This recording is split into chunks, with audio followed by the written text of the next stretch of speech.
اب یہ چوتھا گروپ شروع ہو رہا ہے، اور اس میں 8 سورتیں جو ہیں وہ مکی آئیں گی، جن میں سے 4 الف لام میم سے شروع ہوں گی، سورہ عنکبوت اور سورہ روم، سورہ لقمان، سورہ سجدہ،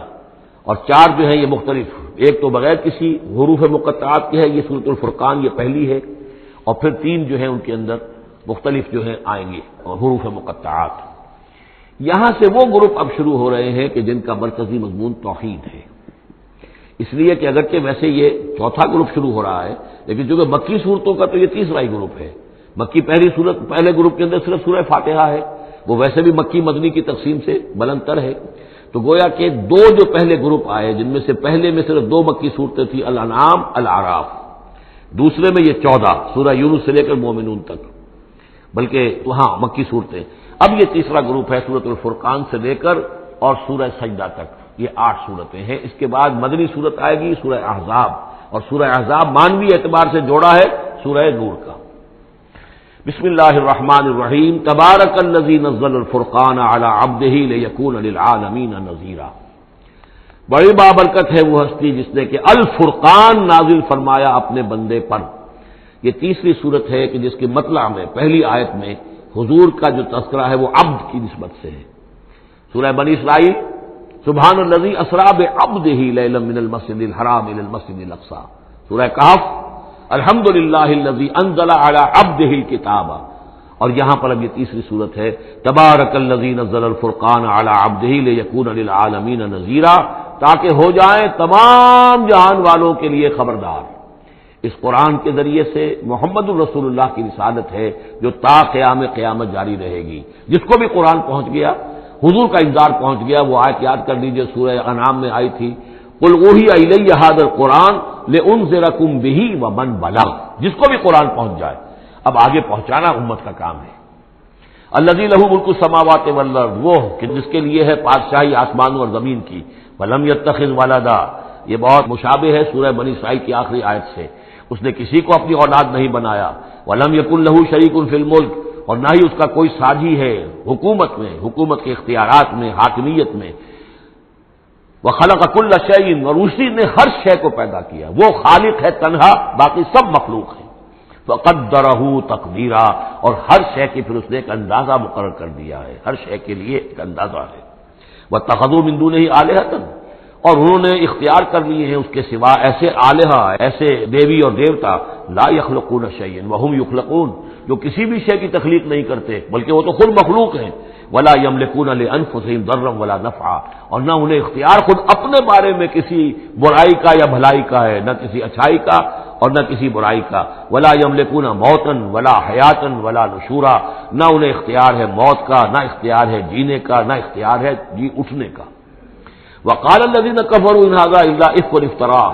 اور کہا ان کافروں نے، یا یہ کافر کہتے ہیں کہ یہ کچھ نہیں ہے، یہ قرآن جو ہے یہ گھڑ لیا ہے اس محمد نے صلی اللہ علیہ وسلم، ان هذا نہیں ہے یہ الا افك افتراه ہو، بلکہ ایک افک ہے، گھڑی ہوئی شے ہے جس کو کہ گھڑ لیا ہے اس نے، وعانه علیہ قوم آخرون، اور اس میں مدد کی ہے اس کی کچھ اور لوگوں نے، یعنی محمد کو یہ ساری معلومات تو نہیں ہو سکتی تھی، لیکن یہ کہ کچھ اور لوگ ہیں، کوئی نہ کوئی اس نے بنا رکھا ہے، کوئی پینل ہے کہ جو ان کو یہ ساری مدد دے رہا ہے اس تصنیف کے اندر، اس کتاب کے۔ قومن آخرون فقط جاؤ ظلما و زورا، تو انہوں نے بڑی ہی ظلم پر اور بڑی جھوٹ کے اوپر کمر کس لی ہے، انہوں نے ایسی بڑی باتیں جو کہی ہیں، یہ گویا کہ بہت بڑا جھوٹ ہے اور بہت بڑا افتراء ہے۔ وقالوا اساطیر الاولین، وہ کہتے ہیں کیا ہے یہ پرانے قصے ہیں، پرانی باتیں ہیں، اکتتبھا، یہ انہوں نے لکھوا لیے ہیں کسی اور سے، اکتتبھا، کتب یکتب لکھنا، اکتتاب باب افتعال ہوگا، کسی سے کچھ لکھوا لینا، اکتتبھا، انہوں نے لکھوا لی ہیں چیزیں، فہی تملا علیہ بکرۃ واصیلا، اور یہ ان کو پھر ڈکٹیٹ کرائی جاتی ہے، املا کرائی جاتی ہے صبح شام، صبح شام کوئی آتا ہے، کوئی شخص ان کو بتاتا ہے، وہ پھر یہ یاد کر لیتے ہیں، اور صبح شام جو کچھ آتا ہے اس کو پھر آ کے ہمیں سناتے ہیں، دھونس جماتے ہیں کہ وہی آئی ہے۔ قل انزلہ الذی یعلم السر فی السماوات والارض، کہہ دیجئے اسے نازل کیا ہے اس ہستی نے جو جانتا ہے ہر چھپی ہوئی شے کو آسمانوں کی اور زمین کی، انہ کان غفورا رحیما، یقیناً وہ بخشنے والا اور رحیم ہے۔ وقالوا ما لهذا الرسول، اور وہ کہتے ہیں یہ کیسا رسول ہے، کیا ہوا اس رسول کو، کہتا ہے کہ میں رسول ہوں یاکل الطعام، لیکن کھانا کھاتا ہے، ویمشی فی الاسواق، اور سب بازاروں میں چلتا پھرتا ہے۔ کہیں کوئی چیز آپ خریدتے بھی ہوں گے اپنے گھر کے معاملات کے اندر، یا اس سے پہلے تو آپ کاروبار بھی کیا کرتے تھے، یہ بازاروں میں ہماری طرح چلتا پھرتا ہے، کھانا اس کو کھانے کی حاجت ہوتی ہے، یہ کیسے رسول ہو گیا؟ لولا انزل الیہ ملک، کیوں نہیں کوئی بھیجا گیا ان کی طرف کوئی فرشتہ ہوتا، اڑتا ہوا پروں کے ساتھ وہ نیچے آتا ان کے پاس اور وہ کہتا یہ اللہ کے رسول ہیں، فیکون معہ نذیرا، اور وہ ان کے ساتھ ہوتا، آگے آگے چلتا ان کے، ہٹو بچو جیسے چلتے ہیں یہ اللہ کے رسول آ رہے ہیں، اور وہ خبردار کرتا ہے لوگوں کو ان کے ساتھ مل کر۔ اور یلقی الیہ کنز، یہ وہی باتیں جو سورہ بنی اسرائیل میں آ چکی ہیں، یا ان کو دے دیا گیا ہوتا، ان پر ڈال دیا گیا ہوتا، آسمان سے گر پڑتا ان پر ایک خزانہ، اور تکون لک جنت یاکل منھا، یا پھر ان کے لیے ایک باغ بنا دیا جاتا ہے یہاں اس مکے کی سرزمین میں، وادی غیر ذی زرع میں، جس سے یہ بفراغت کھاتے اطمینان سے، ان میں سے میوے ان کو ملتے۔ وقال الظالمون ان تتبعون الا رجلا مسحورا، اور کہا ان ظالموں نے کہ تم لوگ نہیں پیروی کر رہے ہو، نہیں ان کی باتوں پر دھیان دے رہے ہو، کہ جو ہیں صرف ایک سحر زدہ شخص ہے، ان پر تو کچھ جادو ہو گیا ہے، یا کوئی آسیب ان پر آ گیا ہے، تاکہ ان کو یہ نظر آتا ہے کہ کوئی آیا ہے فرشتہ، حقیقت میں کوئی نہیں ہوتا، یہ سحر زدہ شخص ہے۔ انظر کیف ضربوا لک الامثال، اے نبی دیکھیے یہ کیسی مثالیں آپ کے لیے بیان کر رہے ہیں، فضلوا، تو وہ بھٹک گئے ہیں، گمراہ ہو گئے ہیں، فلا یستطیعون سبیلا، اور اب ان کے لیے ممکن نہیں ہے کہ یہ سیدھے راستے پر آئیں، اس لیے کہ اب یہ اس پر اڑ جائیں گے، ضد کریں گے۔ یہ میں آپ کو بتا چکا ہوں، یہ جو دو گروپ اب آ رہے ہیں جو ہم پڑھ رہے ہیں، جن میں سے یہ پہلا گروپ ہے جس کی پہلی صورت ہے، یہ درمیانی 4 سالوں کی صورتیں ہیں، 12 برس ہیں مکی دور کے۔ پہلے 4 سال کی صورتیں بالعموم وہ ہیں جو سورہ قاف سے آگے ہیں، 2 گروپ ہیں وہ آخر میں، منزل 1 ہے، سورہ قاف سے آگے منزل 1 ہے، گروپ 2 ہیں مکی مدنی صورتوں کے،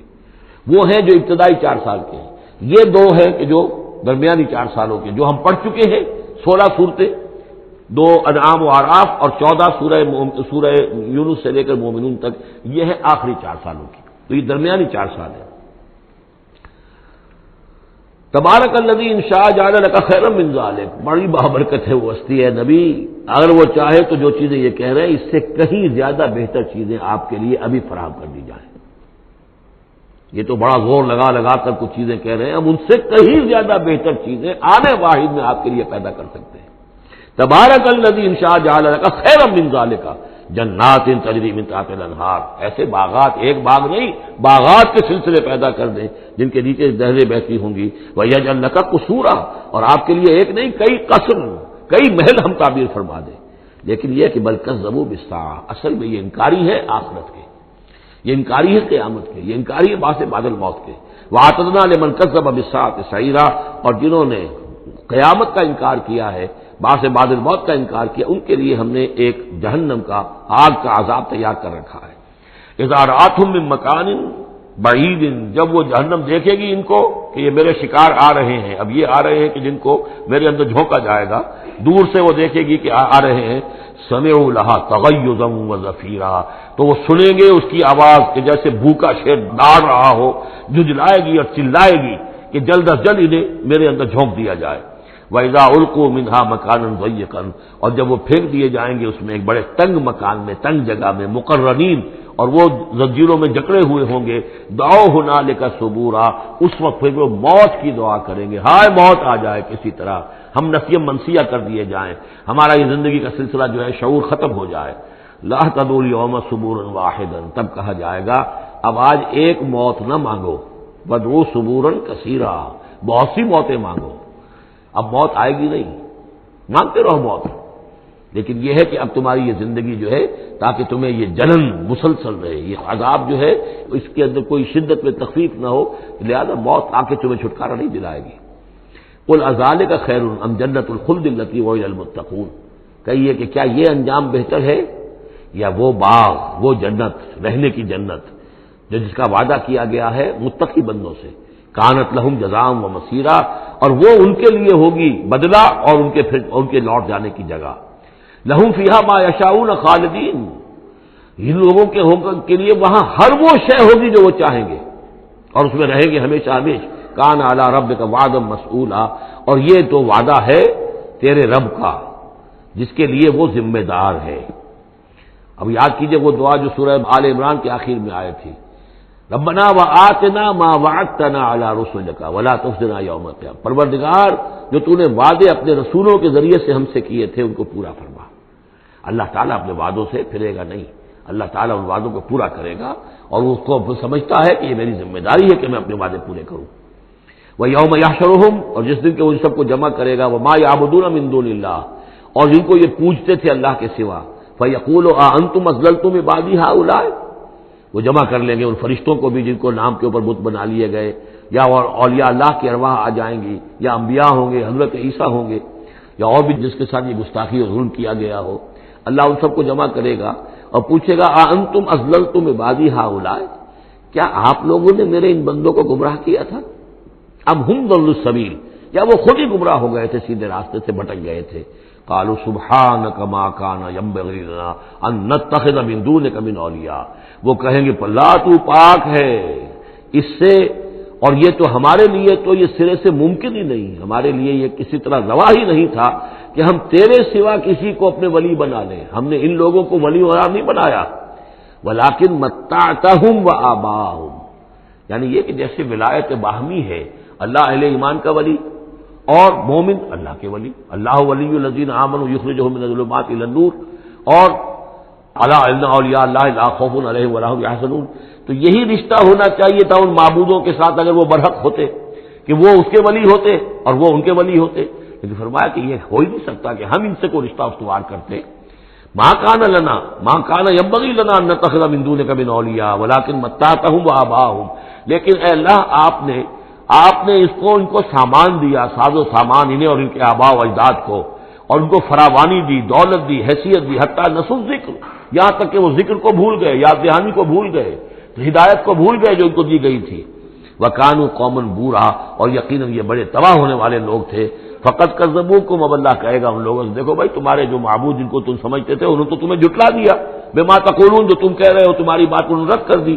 فَلَا تَسْتَطِيعُونَ صَرْفًا وَلَا نَصْرًا، تو اب نہ تم لوٹا سکتے ہو اس بات کو اور نہ ہی کوئی مدد ہو سکتی ہے۔ وَمَن يَظْلِم مِّنكُمْ نُذِقْهُ عَذَابًا كَبِيرًا، اور جو کوئی بھی تم میں سے گنہگار ہے اب تو اسے بہت بڑا عذاب مل کر رہے گا۔ وَمَا أَرْسَلْنَا قَبْلَكَ مِنَ الْمُرْسَلِينَ إِلَّا إِنَّهُمْ لَيَأْكُلُونَ الطَّعَامَ، اور اے نبی آپ پہ یہ اعتراض کر رہے ہیں کہ یہ کیسے نبی ہے کھانا کھاتے ہیں، ہم نے نہیں بھیجا آپ سے پہلے مرسلین کو، رسولوں کو، إِلَّا إِنَّهُمْ لَيَأْكُلُونَ الطَّعَامَ، مگر یہ کہ وہ کھانا کھاتے تھے، وہ يَمْشُونَ فِي الْأَسْوَاقِ، وہ بھی بازاروں میں چلتے پھرتے تھے۔ وَجَعَلْنَا بَعْضَكَ لِبَعْضٍ فِتْنَةً، ہم نے ایک کو بعض لوگوں کو بعض کے لیے فتنہ بنا دیا ہے، آزما رہے ہیں۔ اتصبرون، تو اے مسلمانوں اب تم ثابت قدم رہو، صبر کرو۔ وَكَانَ رَبُّكَ بَصِيرًا، اور یقیناً آپ کا پروردگار دیکھ رہا ہے۔ وَقَالَ الَّذِينَ لَا يَرْجُونَ لِقَاءَنَا لَوْلَا أُنزِلَ عَلَيْنَا الْمَلَائِكَةُ أَوْ نَرَىٰ رَبَّنَا لَقَدِ اسْتَكْبَرُوا فِي أَنفُسِهِمْ وَعَتَوْا عُتُوًّا كَبِيرًا۔ صدق اللہ العظیم۔ سورہ فرقان میں اب پھر وہی مضمون آ گیا ہے کہ مشرکین مکہ کی طرف سے وہ ایک ہی مطالبہ تھا کہ جو دہرا کر بار بار سامنے آ رہا تھا کہ کوئی حصی معجزہ دکھایا جائے، کوئی ایسی چیز جس سے کہ بالکل واشگاف ہو جائے، واقعتاً ہم پر عیاں ہو جائے کھل کر کہ واقعی آپ اللہ کے رسول ہیں۔ وقال الذین لا یرجون لقاءنا، اور کہا ان لوگوں نے، یا کہتے ہیں وہ لوگ جو ہماری ملاقات کے امیدوار نہیں ہیں، اسی لیے ان میں سرکشی ہے، لاؤبالیانہ پن ہے۔ لولا انزل علینا الملائکہ، کیوں نہیں ہم پہ فرشتے اتر آتے؟ اگر اللہ کو بھیجنا ہی ہے کوئی پیغام ہمیں تو فرشتوں کے ذریعے سے بھیجے۔ او نرا ربنا، یا ہم اپنے رب کو خود دیکھیں، رب خود سامنے آئے۔ لقد استکبروا فی انفسہم، انہوں نے بہت تکبر کیا ہے اپنے آپ میں، اپنا جو مقام انہوں نے سمجھا ہے کہ فرشتے ان سے کلام کریں اور اللہ ان سے ہم کلام ہو، تو در حقیقت یہ ان کے تکبر کی بنیاد پر ہے۔ وَعَتَوْا عُتُوًّا كَبِيرًا، انہوں نے سرکشی کی ہے بہت بڑی۔ یوم یرون الملائکۃ، جس دن کے یہ دیکھیں گے فرشتوں کو، لا بشرا یومئذ للمجرمین، پھر اس دن مجرموں کے لیے کوئی بشارت نہیں ہوگی، یعنی کہ قیامت کا دن ہوگا، فرشتے آئیں گے، سب چیز عیاں ہوگی، اللہ تعالیٰ بھی نزول جلال فرمائیں گے، سارے غیب کے پردے اٹھ جائیں گے، تو پھر بشارت تو کوئی نہیں ہے مجرمین کے لیے، موقع کوئی نہیں، کوئی توبہ کا موقع نہیں۔ وَيَقُولُونَ حِجْرًا مَحْجُورًا، اور وہ کہیں گے کہ کوئی روک ہو، کسی طرح ہمیں بچایا جائے، کوئی روک ٹوک ہو جائے اس ساعت کو روکنے کے لیے۔ وَقَدِمْنَا إِلَىٰ مَا عَمِلُوا مِنْ عَمَلٍ، یہ تیسری مرتبہ وہ مضمون آ رہا ہے کہ بغیر حقیقی ایمان کے اگر نیکیاں دنیا میں کی جاتی ہیں اپنے ضمیر کو کچھ مطمئن کرنے کے لیے، اپنے دلوں کو دلاسا دینے کے لیے، تو ان کی کوئی حیثیت اللہ کے ہاں نہیں ہے۔ یہ سورہ ابراہیم میں بھی آ چکا ہے، اور پھر سورہ نور کے اندر ہم پڑھ چکے ہیں کہ سراب کی حیثیت رکھتی ہیں یہ نیکیاں ان کی، جیسے کہ پیاسا جو ہے وہ سمجھتا ہے کہ پانی ہے، یحسبہ الظمآن ماء حتی اذا جاءہ لم یجدہ شیئا ووجد اللہ عندہ ووفاہ حسابا اللہ سریع الحساب۔ اور یہاں تیسری مرتبہ آ رہا ہے وَقَدِمْنَا إِلَىٰ مَا عَمِلُوا، ہم آگے بڑھیں گے ان کے اعمال کی طرف، ڈھیر لگے ہوں گے ان کی نیکیاں ہیں، ان کی یہ خیرات ہے، یہ فاؤنڈیشن بنائی تھی، یہ یتیم خانہ کھولا تھا، یہ ہسپتال تھا، یہ تھا وہ تھا، جو حاجی تھے ان کی خدمات تھیں۔ قدمنا الی ما عملوا، اور نقشہ ایسا کھینچا گیا جیسے کہ کوئی آئے اور آگے آگے ٹھوکر مارے، جیسے کہ فٹ بال کو کک ماری جاتی ہے۔ وقدمنا الی ما عملوا من عمل،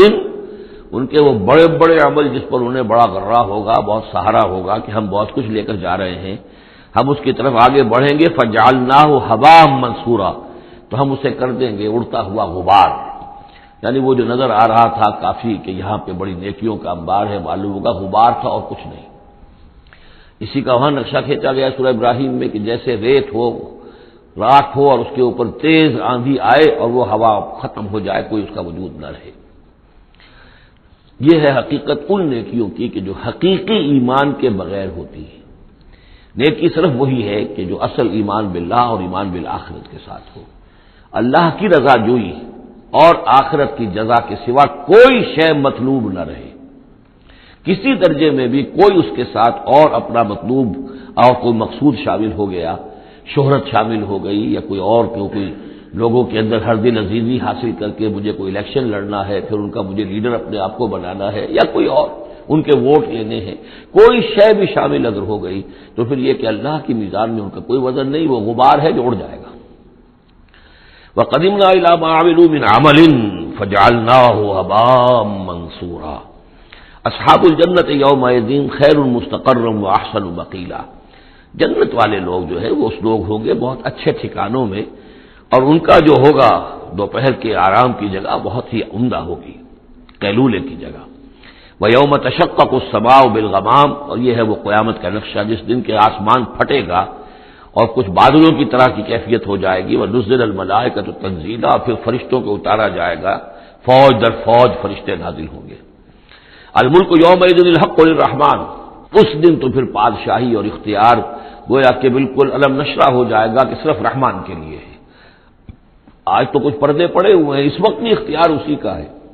لیکن کچھ پردے پڑے ہوئے ہیں، کچھ نظر آتا ہے کہ اس کے ہاتھ میں بھی اختیار ہے، اس کے پاس بھی طاقت ہے، لیکن اس وقت معلوم ہوگا کہ الملک یومئذ الحق للرحمن وکان یوما علی الکافرین عسیرا، اور وہ دن کافروں پر بہت بھاری ہوگا۔ وَيَوْمَ يَعْضُ الظَّالِمُ عَلَىٰ يَدَيْهِ، اور وہ دن ہوگا کہ ظالم جو ہے، جو گناہ گار ہیں، مشرک ہیں، کافر ہیں، اللہ کے جو باغی تھے، وہ اپنے ہاتھوں کو کاٹیں گے اپنی جھنجھلاہٹ میں۔ یقول یا لیتنی اتخذت مع الرسول سبیلا، اور کہیں گے کاش کہ میں نے رسول کے ساتھ راستہ اختیار کیا ہوتا، رسول کے راستے پر چل رہا ہوتا، میں ان کا اتباع کرتا، ان کے ساتھیوں میں شامل ہو جاتا۔ یہی ہے وہ عض یعض، ہاتھوں کو کاٹنا، کہ جس کے لیے وہ میں نے حدیث جو آپ کو سنائی تھی کل کہ ملکن عاضًا، پہلا دور دور نبوت تھا، پھر دوسرا دور دور خلافت علی منہاج النبوہ، اور تیسرا دور حضور کی اس حدیث کی روح سے ہے ملکن عاضًا، کاٹ کھانے والی ملوکیت، ایسی ملوکیت جو ظالم ہوگی۔ یا ویلتا، وہ سوچ کہے گا کافر کہ ہائے میری شامت، لیتنی لم اتخذ فلانا خلیلا، کاش کہ میں نے اس دن فلاں شخص کو اپنا دوست نہ بنایا ہوتا، میں نے دنیا میں فلاں شخص کو اپنا دوست نہ بنایا ہوتا، یعنی اس نے مجھے پھر ورغلایا، میرا تو دل کچھ کھلنے لگا تھا، مجھ پر حقیقت منکشف ہونے لگی تھی، میں تو کچھ مائل ہونے لگا تھا رسول کی طرف، لیکن فلاں میرے دوست نے مجھے پھر ورغلایا اور مجھے اس راستے سے واپس لے گئے۔ یا ویلتا لیتنی لم اتخذ فلانا خلیلا لقد اضلنی عن الذکر بعد اذ جاءنی، اس نے مجھے گمراہ کیا، بھٹکا دیا ذکر سے جبکہ وہ میرے پاس پہنچ گیا تھا۔ یعنی ذکر کا پہنچ جانا ایک تو یہ ہے کہ اللہ کے رسول نے مجھے سنا دیا، دوسری کہ میرے دل کے اندر بھی وہ اترنے لگا تھا، وہ مجھ تک پہنچ گیا تھا، میرے دل کے تاروں کو چھیڑنے لگا تھا، جیسے کہ کہا گیا ہے وَقُلْ لَهُمْ فِي أَنفُسِهِمْ قَوْلًا بَلِيغًا، اے نبی ایسی بات کہیے ان سے کہ جو ان کے اتر جائے، جو پہنچ جائے، ان کی روح کی گہرائیوں تک اس کی رسائی ہو جائے، وہ بات کہیے۔ تو یہ بات مجھ تک پہنچنے لگی تھی، لیکن اس نے مجھے گمراہ کر دیا، وَكَانَ الشَّيْطَانُ لِلْإِنسَانِ خَذُولًا، اور یقیناً شیطان جو ہے وہ انسان کو پھر دغا دینے والا ہے۔ وَقَالَ الرَّسُولُ يَا رَبِّ إِنَّ قَوْمِي اتَّخَذُوا هَٰذَا الْقُرْآنَ مَهْجُورًا، اور رسول نے کہا، فریاد کی، اے اللہ، اے میرے پروردگار، میری قوم نے اس قرآن کو ترک کر دیا ہے، اس کی طرف توجہ نہیں کر رہی ہے، اس کو سننے کے لیے تیار نہیں ہے۔ میں سنا رہا ہوں، ہر امکانی شکل میں نے اختیار کی ہے کہ سناؤں، لیکن یہ میری قوم جو ہے اس کی طرف متوجہ نہیں ہو رہی۔ یہ ہے وہ لفظ مہجوری جسے علامہ اقبال لے کر آئے ہیں، خار از مہجوری قرآن شدی، کہ اے امت مسلمہ تو جو ذلیل و خوار ہوئی ہے تو قرآن کو ترک کرنے کے باعث ہوئی ہے، جیسے کہ حضور نے فریاد کی، یا قیامت کے دن حضور فریاد کریں گے، یہ دونوں معنی اس کے ہو سکتے ہیں، لیکن اس وقت جو پیش نظر ہے، جو اس کی تعویل خاص ہے، وہ یہی ہے کہ حضور نے اس وقت فریاد کی کہ یہ میری قوم، یہ قریش، یہ میرے رشتہ دار بھائی بل سننے کو تیار نہیں ہے۔ یا رب ان قوم اتخذوا هذا القرآن مہجورا،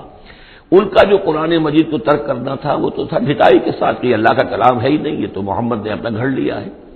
لیکن یہ ہے کہ کوئی شخص اس کلام پر ایمان کا دعویٰ کرے، لیکن اس کی روش یہ ظاہر کر رہی ہو کہ وہ حقیقت ایمان نہیں رکھتا، وہ بھی اسی کے ذیل میں آ جائے گا۔ وہ کہتا تو ہو کہ میں سمجھتا ہوں یہ اللہ کا کلام ہے، لیکن پڑھتا ہی نہیں، کہتا ہے کہ میں مانتا ہوں یہ اللہ کا کلام ہے، اس کو سمجھتا ہی نہیں، کہتا ہے یہ اللہ کا کلام ہے، اس پر عمل نہیں کرتا، تو وہ کہنا نہ کہنا برابر ہو گیا، یہ تو تکذیب حالی ہو گئی۔ چنانچہ اس آیت کے ذیل میں جو حاشیہ لکھا ہے مولانا شبیر احمد عثمانی رحمۃ اللہ علیہ نے، وہ میں آپ کو سنا دینا چاہتا ہوں۔ آیت میں اگرچہ مذکور صرف کافروں کا ہے، تاہم قرآن کی تصدیق نہ کرنا، اس میں تدبر نہ کرنا، اس پر عمل نہ کرنا، اس کی تلاوت نہ کرنا، اس کی تصحیح قرات کی طرف توجہ نہ کرنا، اس سے اعراض کر کے دوسری لغویات یا حقیر چیزوں کی طرف متوجہ ہونا، یہ سب صورتیں درجہ بدرجہ ہجران قرآن کے تحت میں داخل ہو سکتی ہیں۔ اگر ہمارا طرز عمل یہ ہے کہ نہ قرآن کو ہم پڑھتے ہیں، نہ سمجھنے کی کوشش کرتے ہیں، انگریزی زبان ہم نے اتنی سیکھ لی کہ انگریزوں کو پڑھا دیں، لیکن عربی اتنی بھی نہیں سیکھ سکتے کہ قرآن مجید کا مفہوم براہ راست ہمارے دلوں پر نازل ہو جائے، تو پھر یہ کہ ہمارا کہنا یہ کہ ہم قرآن کو اللہ کا کلام مانتے ہیں، یہ جھوٹ موٹ کا دعویٰ ہے، ہمارا عمل اس کی تصدیق نہیں کر رہا، ہمارا عمل جو ہے ہمارے اس ایمان کی گواہی نہیں دے رہا۔ اس موضوع پر الحمدللہ میرا وہ جامع کتابچہ ہے مسلمانوں پر قرآن مجید کے حقوق، اس کا انگریزی ترجمہ بھی ہے، فارسی ترجمہ بھی ہے، عربی ترجمہ بھی ہے، ملیشیا کی زبان میں بھی ہوا ہے، یہ مختلف جگہوں پر اس کا تراجم ہوئے ہیں، الحمدللہ کہ بہت مقبول کتابچہ ہے۔ وَكَذَلِكَ جَعَلْنَا لِكُلِّ نَبِيٍّ عَدُوًّا مِّنَ الْمُجْرِمِينَ، یہ مضمون پہلے بھی آ چکا ہے، سورہ نام میں بھی آ چکا ہے، ہم تو خود ہر نبی کے دشمن کھڑے کر دیتے ہیں تاکہ بھٹی ذرا گرم ہو، تصادم ہو، کشاکش ہو، تبھی تو اہل ایمان کے ایمان کو کی تو جانچیں گے نا، کون کتنے پانی میں ہے، کیا پتہ چلے گا۔ اگر سب آرام سے سمجھیے کہ ٹھنڈی سڑک پر چل کر جنت پہنچ جانا ہو تو سب چلے جائیں گے، کون نہیں جائے گا؟ وہ تو پتہ چلتا ہے، جیسے کہ آیا حفت الجنت بالمکارہ، جنت کو تو اللہ تعالیٰ نے گھیر دیا ہے ان چیزوں سے جو انسان کو بہت ناپسند ہیں، تکلیفیں آتی ہیں، مصیبتیں آتی ہیں، وَلَنَبْلُوَنَّكُمْ بِشَيْءٍ مِّنَ الْخَوْفِ وَالْجُوعِ وَنَقْصٍ مِّنَ الْأَمْوَالِ وَالْأَنفُسِ وَالثَّمَرَاتِ، تو جنت والے تو سے ممیز ہوتے ہیں کہ واقعتاً یہ جنت کی قیمت ادا کرنے کو تیار ہیں۔ ان اللہ اشترى من المؤمنین انفسهم واموالهم بان لهم الجنہ، جنہ خریدنا چاہتے ہو تو تمہیں اپنے جان اور مال سب دینا ہوگا۔ کذالک جعلنا لكل نبی عدوا من المجرمین، اسی طرح ہم نے ہر نبی کے لیے مجرموں میں سے دشمن کھڑے کر دیے۔ وکفى بربک ہادیا ونصیرا، اور کافی ہے تیرا رب ہدایت دینے کے لیے، جو بھی ہدایت کا طالب ہوگا اللہ ہدایت دے گا اور اس کی مدد بھی کرے گا۔ وقال الذين كفروا لولا نزل عليه القرآن جملة واحدة، یہ ایک اور اعتراض تھا ان کی طرف سے،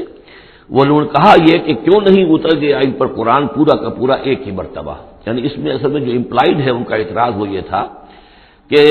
جیسے تورات تھی وہ تو حضرت موسیٰ کو ایک دم ساری دے دی گئی لکھی ہوئی تختیوں کے اوپر، یہ جو حضور کہہ رہے ہیں صلی اللہ علیہ وسلم کہ مجھ پر یہ تھوڑا تھوڑا قرآن نازل ہو رہا ہے، تو اس میں مشابہت پیدا ہو گئی ظاہری طور پر، کہ جیسے کوئی شاعر ہوتا ہے تو سارا دیوان ایک دن میں تو نہیں وہ لا سکتا، وہ تو تھوڑا تھوڑا ایک غزل کہے گا، قصیدہ کہے گا، پھر کچھ کوشش کرے گا، پھر کوئی اچھی کوئی اور نظم لائے گا، پھر وہ جمع ہو کر دیوان بنے گا۔ تو اس اعتبار سے ان کا یہ اعتراض تھا کہ کیوں نہیں قرآن پورا کا پورا ان پر نازل ہو جاتا۔ کذالک لنثبت بہ فؤادک، یہ ہم نے اس لیے کیا ہے محمد صلی اللہ علیہ وسلم کہ اس کے ذریعے سے آپ کا جی، آپ کا دل اس پر ٹھک جائے. ورتلناہ ترتیلا، یعنی یہ کہ حالات کی مناسبت کے ساتھ ساتھ یہ نازل ہو رہا ہے. اور یہ کہ صرف حضور کا نہیں بلکہ اہل ایمان پوری جماعت، اس لیے کہ بر وقت جب رہنمائی آتی تھی اور بر وقت جو حالات تھے اس وقت ان کے حوالے سے گفتگو ہوتی تھی تو انہیں تسکین حاصل ہوتی تھی، انہیں یہ حوصلہ ملتا تھا کہ آج جو کچھ ہمارے ساتھ ہو رہا ہے یہی نوح کے ساتھ، ہود کے ساتھ، صالح کے ساتھ ہو چکا ہے، اور بالآخر جو ہے اللہ تعالیٰ نے ان سب کو کامیاب کیا اور انہیں بچا لیا، اور باقی ان کے دشمن جو ہیں وہ ملیا بیٹ ہو گئے. تو اس سے ان کے دلوں کو سہارا ملتا ہے. وَلَا يَأْتُونَكَ بِمَثَلٍ إِلَّا جِئْنَاكَ بِالْحَقِّ، اور یہ کوئی بھی اعتراض آپ پر نہیں کریں گے، کوئی بھی مسئلہ آپ کے سامنے پیش نہیں کریں گے مگر یہ کہ ہم اس کے جواب میں حق لے آئیں گے آپ کے پاس، ان کو پورا جواب مل جائے گا. وَأَحْسَنَ تَفْسِيرًا، اور بہترین تشریح ہم کھول کر دیں گے. الذین یحشرون علی وجوہہم الی جہنم، وہ لوگ کہ جو اپنے منہ کے بل، اوندھے منہ جمع کیے جائیں گے جہنم کی طرف. اولئک شر مکانا واضل سبیلا، یہ لوگ ہوں گے کہ جو بہت ہی برے ہوں گے اپنے مقام اور مرتبے کے اعتبار سے، اور بہت ہی بھٹکے ہوئے ہوں گے سواء سبیل سے، سیدھے راستے سے. وَلَقَدْ آتَيْنَا مُوسَى الْكِتَابَ وَجَعَلْنَا مَعَهُ أَخَاهُ هَارُونَ وَزِيرًا، اور ہم نے موسیٰ کو کتاب دی تھی اور اس کے ساتھ ہم نے اس کے بھائی ہارون کو اس کا وزیر بنا دیا تھا، اس کا کام میں تعاون کرنے والا، اس کی ذمہ داریوں میں اس کا ہاتھ بٹانے والا، اس کے بوجھ اٹھانے میں اس کی مدد کرنے والا.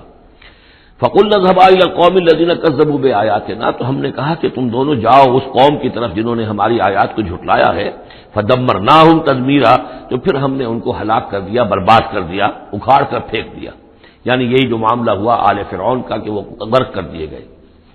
وَقَوْمَ نُوحٍ لَمَّا كَذَّبُوا الرُّسُلَ، اسی طریقے سے قوم نوح کو بھی جب کہ انہوں نے رسولوں کی تکذیب کی، اغرقناہم، انہیں بھی ہم نے غرق کر دیا. وَجَعَلْنَاهُمْ لِلنَّاسِ آیَةً، اور انہیں ہم نے تمام نوع انسانی کے لیے ایک نشانی بنا دیا. وَأَعْتَدْنَا لِلظَّالِمِينَ عَذَابًا أَلِيمًا، اور ہم نے ظالموں کے لیے یہ دنیا کا جو عذاب استیصال تھا وہ تو نقد یہاں مل چکا ہے، اصل تو عذاب علیم آخرت کا ہے جو ان کے لیے تیار کر دیا گیا ہے. وعادا وثمود واصحاب الرس وقرونا بین ذلک، اور یہی معاملہ ہوا قوم عاد کا، قوم سمود کا اور کنویں والوں کا. اس کے بارے میں کوئی زیادہ صراحت کے ساتھ کوئی ایک رائے نہیں ہے کہ یہ بھی کوئی ایک قوم تھی جس کے پاس وہ رسول بھیجے گئے، ان کے رسول کا کیا نام تھا، وہ قوم کب اور کہاں تھی، اس کے بارے میں کوئی اتفاق رائے نہیں ہے. وقرون، لیکن یہ کہ معلوم ہوتا ہے کہ انہوں نے اپنے رسول کو کسی کنویں کے اندر بند کر دیا تھا، تو وہ رس کہتے ہیں کنویں والے. وقرون بین ذالک، اور پھر یہ کہ ان کے مابین اور بہت سی بھی قومیں اور نسلیں اٹھی. وکلا ضربنا لہ الامثال، اور ہم نے ان سب کے لیے اپنے اپنے وقت پر ہم نے دلیلیں دی، حقائق واضح کر دیے، تمثیلیں بیان کی. وکلا تبرنا تتبیرا، لیکن بالآخر ان کے انکار کی پاداش میں ان سب کو ہم نے غارت کر دیا. وَلَقَدْ أَتَوْا عَلَى الْقَرْيَةِ الَّتِي أُمْطِرَتْ مَطَرَ السَّوْءِ، اور یہ لوگ آتے جاتے ہیں اس بستی پر کہ جس پر بڑی بری بارش ہوئی تھی، یعنی یہی سدوم اور عامورہ کی بستیاں. افلم یکونوا یرونہا، تو کیا یہ اس کو دیکھتے نہیں ہیں؟ یہ جب جاتے ہیں قافلہ لے کر اپنے اس کے قریب سے گزرتے ہیں، وہاں کے وہ کھنڈرات ہیں وہ ان کی نگاہوں کے سامنے آتے ہیں، تو کیا یہ اس کو دیکھتے نہیں ہیں؟ بل کانوا لا یرجون نشورا، لیکن یہ کہ ان کو جی اٹھنے کی اور بعد سے بعد الموت کی امید نہیں ہے، کیونکہ وہ خیال نہیں ہے، لہذا ان آیات کو، ان حقائق کو یہ دیکھتے ہیں، گزر جاتے ہیں اندھوں کی طریقے سے، اس سے سبق نہیں سیکھتے. وَإِذَا رَأَوْكَ إِن يَتَّخِذُونَكَ إِلَّا هُزُوًا، اور اے نبی جب یہ آپ کو دیکھتے ہیں تو بس یہ پھر آپ کا مذاق اڑانا شروع کر دیتے ہیں. یہ بھی ایک طریقہ ہوتا ہے، آپ سیریس ہو ہی نہ، سیریس ہوں گے تو کسی کی بات سن کر کچھ سمجھنا پڑے گا، غور کرنا پڑے گا، جواب دینا ہوگا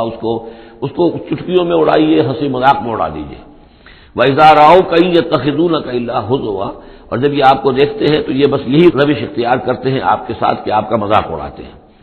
اَهَٰذَا الَّذِي بَعَثَ اللَّهُ رَسُولًا، یہ ہے وہ جنہیں اللہ نے بھیجا رسول بنا کر، یعنی بڑے بظاہر جو استحقار کا انداز ہو، اچھا یہ ہے وہ جو سمجھتے ہیں کہ ان کو رسول بنایا گیا، اللہ نے رسول بنا کر بھیجا ہے. اَهَٰذَا الَّذِي بَعَثَ اللَّهُ رَسُولًا إِن كَادَ لَيُضِلُّنَا عَنْ آلِهَتِنَا، واقعتاً یہ شخص جو ہے یہ تو تل گیا تھا، قریب ہو گیا تھا کہ ہمیں اپنے معبودوں سے ورغلا دے. لولا ان صبرنا علیہا، اگر ہم اپنے معبودوں پر ثابت قدم نہ رہتے، صابر نہ رہتے، جمع نہ رہتے، اگر ہم نے ان کے ساتھ وفاداری کا رشتہ جو ہے، وفاداری بشرط استواری عین ایمان ہے، اگر ہم نے اس وفاداری کا رشتہ اپنے معبودوں کے ساتھ استوار نہ کیا ہوتا تو اس شخص نے تو واقعی ہمیں برگشتہ کر دیا تھا. وَسَوْفَ يَعْلَمُونَ حِينَ يَرَوْنَ الْعَذَابَ مَنْ أَضَلُّ سَبِيلًا، ان قریب وہ جان لیں گے جب وہ عذاب کو دیکھیں گے کون تھا بھٹکا ہوا راستے سے، آیا محمد اور ان کے ساتھی صلی اللہ علیہ وسلم ورضی اللہ تعالی عنہم اجمعین، یا یہ کہ تم لوگ۔ ارأیت من اتخذ الہہ ہواہ، یہ مضمون قرآن میں پھر آگے بھی آئے گا، لیکن اب نوٹ کر لیجئے اس کو، شرک کی یہ ایک اہم قسم ہے۔ بڑے بڑے موحدین جو ہیں وہ اپنی جگہ سمجھتے ہوں، بڑے جغادری موحد اپنے آپ کو، وہ بھی ذرا غور کریں کہ شرک ایک یہ بھی ہے، شرک صرف قبر پرستی نہیں ہے، صرف یا رسول اللہ کہنا یا علی کہنا وہ بھی شرک ہے، لیکن صرف یہی شرک نہیں ہے، شرک یہ بھی ہے۔ ارأیت من اتخذ الہہ ہواہ، کیا تم نے دیکھا اس شخص کو جس نے اپنی خواہش نفس کو اپنا خدا بنا لیا ہے؟ نفس کہتا ہے مجھے یہ چاہیے، آپ کا دماغ بتا دیتا ہے دیکھو یہ حرام ہے، لیکن آپ نفس کا حکم مانگتے ہیں، اللہ کے حکم کو پیچھے ڈال دیتے ہیں۔ کون معبود ہوا آپ کا؟ اللہ معبود ہے یا نفس معبود ہے؟ نفس چاہیے مجھے تو دولت چاہیے، میں نہیں جانتا حلال سے حرام سے، کیا یہ حلال حرام لگا رکھی ہے، یہ مولویوں کے ڈھکوس لے، ٹھیک ہے ہوگا کوئی سود وغیرہ کوئی کبھی ہوتا ہوگا، آج تو چل ہی نہیں سکتا کاروبار سود کے بغیر۔ نفس کہتا ہے مجھے تو کرنا ہے، آپ نے اللہ کے حکم کو پیچھے ڈالا، نفس کا حکم مانا۔ کون معبود ہوا آپ کا؟ معبود تو وہی ہے جو مطاع ہو۔ آپ نے دیکھا کہ انہوں نے کہا تھا فرعون نے، جس کی قوم ہماری عابدین ہے، عابدون ہے، جو ہماری اطاعت کرتی ہے، غلام ہے۔ عبد وہ ہوتا ہے جو آقا کا حکم مانتا ہے، غلامی کرتا ہے، حکم مانتا ہے، فرما برداری کرتا ہے۔ تو تم نے نفس کی فرما برداری کی، تو تمہارا نفس جو ہے وہ تمہارا معبود ہے۔ چاہے تم چلے کاٹتے رہو، لا الہ الا اللہ کے جو ہے وظیفے کرتے رہو لمبی لمبی، لیکن اگر نفس پرستی کر رہے ہو، اگر نفس کی خواہشات پر عمل کرتے ہو اور اس میں حرام کو بھی تم اختیار کر لیتے ہو جس کو اللہ نے حرام کیا ہے، تو نفس تمہارا معبود ہے۔ کہہ رہے ہیں لا الہ الا اللہ، لا الہ الا اللہ، اور ہے ان کا معبود وہ خود ان کا نفس ہے۔ ارأیت من اتخذ الہہ ہواہ، کیا دیکھا تم نے اس شخص کو جس نے اپنے خواہش نفس کو اپنا الہ بنا لیا ہے، معبود بنا لیا ہے۔ افانت تکون علیہ وکیلا، تو کیا ہے نبی آپ ایسے شخص کی ذمہ داری لیں گے؟ ام تحسب ان اکثرهم یسمعون او یعقلون، کیا آپ کا خیال ہے نبی کہ یہ جو اکثریت آپ کے پاس آ کر کبھی جمگھٹا کر کے جمع ہو جاتی ہے، تو کیا ان کی اکثریت سنتی ہے یا عقل سے کام لیتی؟ یہ سنتے سناتے نہیں ہیں، یہ صرف اپنے عوام کو دھوکہ دینے کے لیے آتے ہیں کہ ہم تو گئے تھے جی سننے کے لیے، ہمیں کوئی بات ملی نہیں، آخر کو بات ہوتی تو مانتے نا، بات کوئی تھی نہیں۔ اتحسب ان اکثرهم یسمعون او یعقلون ان هم الا کالانعام، نہیں ہے یہ مگر صرف چوپایوں کے مانند، بل هم اضل سبیلا، بلکہ ان سے بھی گئے گزرے ہیں۔ چوپایوں کو تو اللہ نے وہ چیزیں دی نہیں تھی جو ان کو دی ہے، وہ عقل دی نہیں تھی جو ان کو دی ہے، لیکن یہ کہ یہ ان سے بھی گئے گزرے ہیں۔ الم تر الی ربک کیف مد الظل، کیا تم نے دیکھا نہیں اپنے رب کی طرف کہ کیسے اس نے تاریکی کو پھیلا دیا؟ جب رات ہوتی ہے تو گویا کہ پورے اس پہ زمین کے اوپر تاریکی کی چادر جو ہے اوڑھ دی، جیسے کالی چادر ڈال دی گئی ہو، کیف مد الظل، رات کی تاریکی کی چادر اللہ اڑا دیتا ہے۔ ولو شاء لجعلہ ساکنا، اگر اللہ چاہتا تو پھر اسی رات کو مستقل کر دیتا، یہ رات کھڑی رہتی ہے، کبھی دن نہ آتا۔ یہ سورہ قصص میں آیت آئے گی، قل ارأیتم ان جعل اللہ علیکم اللیل سرمدا الی یوم القیامۃ من الہ غیر اللہ یاتیکم بضیاء، ویسے اس سے پہلے یہ مضمون آ چکا ہے کہ اللہ تعالیٰ جو ہے اگر مستقل طور پر دن کر دے تو کون رات لائے گا، اور مستقل طور پر رات کر دے تو کون دن لائے گا؟ تو اگر یہ رات قائم رہتی، اللہ چاہتا تو اس قائم رات ہی رہتی۔ ثم جعلنا الشمس علیہ دلیلا، پھر ہم سورج کو جب روشن کرتے ہیں، سورج جو تو اس سے یہ ہے کہ رہنمائی ملتی ہے، پھر اس سے معلوم ہوتا وہ یہ روشنی ہے اور وہ تاریکی تھی۔ تعرف الاشیاء بازدادها ثم قبضناہ الینا قبضا یسیرا، جب سورج طلوع ہوتا تو آپ نے دیکھا ہوگا سائے بڑے لمبے پڑے ہوئے ہیں، پھر رفتہ رفتہ سورج اوپر ہونا شروع ہوا اور سایہ سمٹنا شروع ہوا، گویا کہ کوئی کھینچ رہا ہے، تنابیں کھینچ رہا ہے، ان کی یہ سائے جو ہیں اب سمٹ کر آ رہے ہیں، پھر ہم ان سایوں کو، ان تاریکوں کو، ذل کو اپنے قبضے میں لے لیتے ہیں، گھسیٹ لیتے ہیں۔ ثم قبضناہ الینا قبضا یسیرا وهو الذی جعل لکم اللیل لباسا، اور وہی ہے اللہ جس نے کہ تمہارے لیے رات کو بنا دیا ہے اوڑھنا، والنوم سباتا، اور رات کو بنا دیا ہے آرام اور استراحت، وجعل النہار نشورا، اور دن کو بنا دیا ہے نکل کر پھیلنے کی، اور دنیا میں اور جو کام کرنے ہیں اس کے لیے مناسب ماحول بنا دیا۔ وهو الذی ارسل الرياح بشرا بین یدی رحمتہ، اور وہی ہے کہ جو بھیجتا ہے ہوائیں بشارت دیتی ہوئی اس کی رحمت کے آگے آگے، رحمت باران رحمت، باران رحمت کے آنے سے پہلے پہلے آگے آگے اسے ٹھنڈی ہواؤں پہ جھونکے آتے ہیں۔ وَأَنزَلْنَا مِنَ السَّمَاءِ مَاءً طَهُورًا، اور ہم نے اتارا آسمان سے پانی جو کہ بڑا پاک ہے اور پاکی حاصل کرنے کا ذریعہ ہے۔ جب پانی برستا ہے تو سب سے پہلے تو وہ فضا کو پاک کرتا ہے، صاف کرتا ہے، اس کے جتنے بھی گرد و غبار ہے، جو پالوشن ہے، اس سب کو بارش جو ہے اس کو صاف کرتی ہوئی نیچے لے آتی ہے، اور پھر اس کو لے جا کر سمندر کے اندر ڈال کر، اور پھر ڈسٹیلیشن وہاں سے شروع ہوتا ہے، اور وہ سارا گند وغیرہ جو ہے وہ سمندروں کے اندر رہ جاتا ہے، اور پھر بالکل صاف بخارات جو ہیں، بالکل صاف پانی جو ہے وہ اوپر جاتا ہے۔ تو یہ سائیکل ہے جو چل رہا ہے، اور یہ پانی ہی پھر اللہ تعالیٰ نے دنیا میں طہارت کے لیے ذریعہ بنا دیا ہے، صفائی کے لیے، پاکی کے لیے، ماءً طہورا لنحیی بہ بلدۃ میتا، تاکہ ہم زندہ کریں اس کے ذریعے سے ایک مردہ آبادی کو، مردہ علاقے کو، مردہ زمین کو۔ وَنُسْقِيَهُ مِمَّا خَلَقْنَا أَنْعَامًا وَأَنَاسِيَّ كَثِيرًا، اور پھر ہم وہ پانی پلاتے ہیں اپنی مخلوقات میں سے جو بہت سے چوپائے ہیں اور بہت سے انسان ہیں۔ تو یہ پانی کا جو سائیکل چل رہا ہے، اس سے ایک طرف صفائی ہوتی ہے، فضا کی صفائی، زمین کی صفائی، اشخاص اور افراد بھی پھر اپنی صفائی نہانے دھونے کے لیے استعمال کرتے ہیں۔ اس کو ہمارے ہاں کہا جاتا ہے یونیورسل کیریئر۔ پانی کہیں کنزیوم نہیں ہوتا باڈی کے اندر،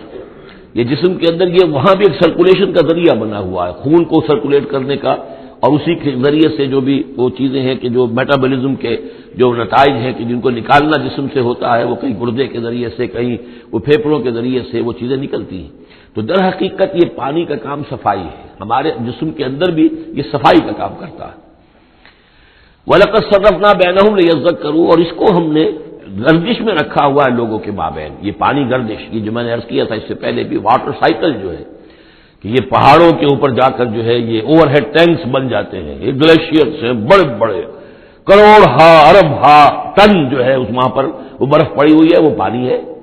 اب یہ کہ اگر آپ کو سٹور کہیں کرنا پڑتا ہے اتنا پانی، تو کس طرح کے سٹور بناتے اور کیسے ٹینک بناتے، لیکن وہ پانی وہاں پہ رکھا ہوا ہے، اوور ہیڈ ٹینکس ہیں، کتنی اونچائی پر ہے۔ اب کوہ ہمالیہ کے اوپر جو ہے تو گویا کہ ہماری اس سطح سے 6 میل اوپر ہے وہ، اب وہاں پر وہ پانی ہے پڑا ہوا ہے، اب وہ اپنی اسی کشش ثقل جو ہے زمین کی، اس کے تحت وہ پھر پانی پگھل رہا ہے، نیچے آ رہا ہے، آتا ہوا وہ سمندر میں پہنچ جاتا ہے، پھر وہاں سے اس کی وہ ویپرس بن کر اوپر جاتے ہیں۔ صرفنا بینہم، ہم نے اسے گردش میں رکھا ہوا ہے لوگوں کے مابین، لیذکروا، تاکہ وہ اس سے نصیحت اخذ کریں۔ فابا اکثر الناس الا کفورا، لیکن اکثر لوگ انکاری ہیں، وہ تو سوائے کفران نعمت کے کوئی اور روش اختیار کرنے کو تیار ہی نہیں ہے۔ وَلَوْ شِئْنَا لَبَعَثْنَا فِي كُلِّ قَرْيَةٍ نَذِيرًا، اگر ہم چاہتے تو ہر بستی میں ایک نذیر بھیج دیتے، لیکن ہمارا قاعدہ یہ ہے کہ ہم بستیوں کے مرکزی مقام پر، یہ آ جائے گا اگلی صورت کے اندر جا کر، کہ یہ ایک مرکزی مقام میں ہم رسول بھیجتے رہے، یہ نہیں کہ ہر بستی میں بھیج دیں۔ وَلِكُلِّ قَوْمٍ هَادٍ، ہر قوم کے لیے تو ہے، لیکن یہ کہ ہر بستی میں ہو، اب یہ نہیں ہے۔ اللہ تعالیٰ کا طریقہ یہ ہے کہ جو بھی علاقہ ہے، جو اس کا ثقافتی، علمی، تہذیبی، سیاسی مرکز ہے، اس میں رسول کو بھیج دیا، کیونکہ باقی لوگ در حقیقت انہی کے متبعین ہوتے ہیں، انہی کے فالوورز ہوتے ہیں، انہی کی پیروی کرنے والے ہوتے ہیں۔ فَلَا تُطِعِ الْكَافِرِينَ وَجَاهِدْهُمْ بِهِ جِهَادًا كَبِيرًا، تو اے نبی آپ ان کافروں کی بات مت مانیے۔ دیکھیے اطاعت دو معنی میں ہے، اطاعت ایک تو یہ کہ کسی نے حکم دیا اور آپ نے اس کی بات مان لی، یہ بھی اطاعت ہے کسی نے مخلصانہ انداز میں آ کے مشورہ دیا، دیکھو محمد اتنی سختی نہ کرو، یہ تم اپنی قوم کے ساتھ لڑائی مول لے رہے ہو، کیا فائدہ ہوگا، قوم ڈیوائیڈڈ ہو جائے گی، اور سوچ لو ہمارے جو قبیلے کی کوئی اگر عرب کے اندر کوئی دھاک بیٹھی ہوئی ہے تو اس لیے کہ ہمارا قبیلہ مجتمع ہے، اب اس طریقے سے تم نے جو معاملہ کر دیا، بھائی کو بھائی سے کٹوا دیا اور والدین سے بیٹوں کو جدا کر دیا، تو اس کا کیا معاملہ، اس سے بہتر ہے صلح جوئی ہونی چاہیے، اور مل جل کر کوئی بات کیجیے ایسی کہ جس سے صلح ہو جائے، کچھ آپ اپنی منوا لیں، کچھ ان کی مان لیں۔ اس قسم کا باقاعدہ کردار جو ولید بن مغیرہ کا کردار یہی تھا، اور وہ یہی چاہتا تھا کہ کسی طریقے سے یہ تصادم ختم ہو اور کسی طرز کے اوپر کو مصالحت ہو جائے۔ تو بار بار جو کہا جاتا ہے فلا تطع الکافرین، تو کیا مانی، حضور کون سے کافر کی اطاعت کرنے کے لیے آمادہ تھے؟ لیکن ایسی بات ایسی ہوتی ہے کہ جس کے بارے میں کسی وقت جب کہ آدمی کسی شدید دباؤ میں ہو تو بربنائے طب بشری ہو سکتا ہے کہ طبیعت جو ہے کچھ اس کی بات سننے کی طرف تو مائل ہو ہی جائے، جیسا کہ ہم سورہ بنی اسرائیل میں پڑھ چکے ہیں، وَإِن كَادُوا لَيَفْتِنُونَكَ عَنِ الَّذِي أَوْحَيْنَا إِلَيْكَ لِتَفْتَرِيَ عَلَيْنَا غَيْرَهُ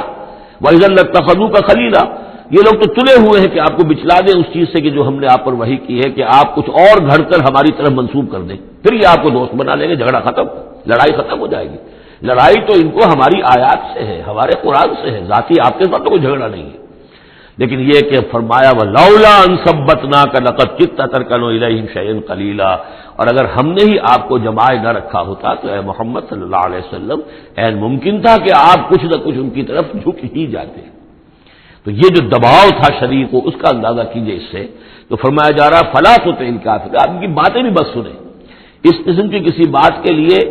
آپ جس کو کہتے ہیں ٹو لینڈ این ایئر، کہ آپ اپنا کان اس کو دیں کہ وہ آپ کے کان میں آ کر یہ بات کر دیں، یہ بھی نہ کریں، آپ اس کی بھی آپ اس کا موقع نہ دیں۔ وَجَاهِدْهُمْ بِهِ جِهَادًا كَبِيرًا، اور آپ ان کے ساتھ اس قرآن کے ساتھ جہاد کیجئے، یہ قرآن تلوار ہے، اس کے ساتھ جہاد کیجئے اور بڑا جہاد کیجئے۔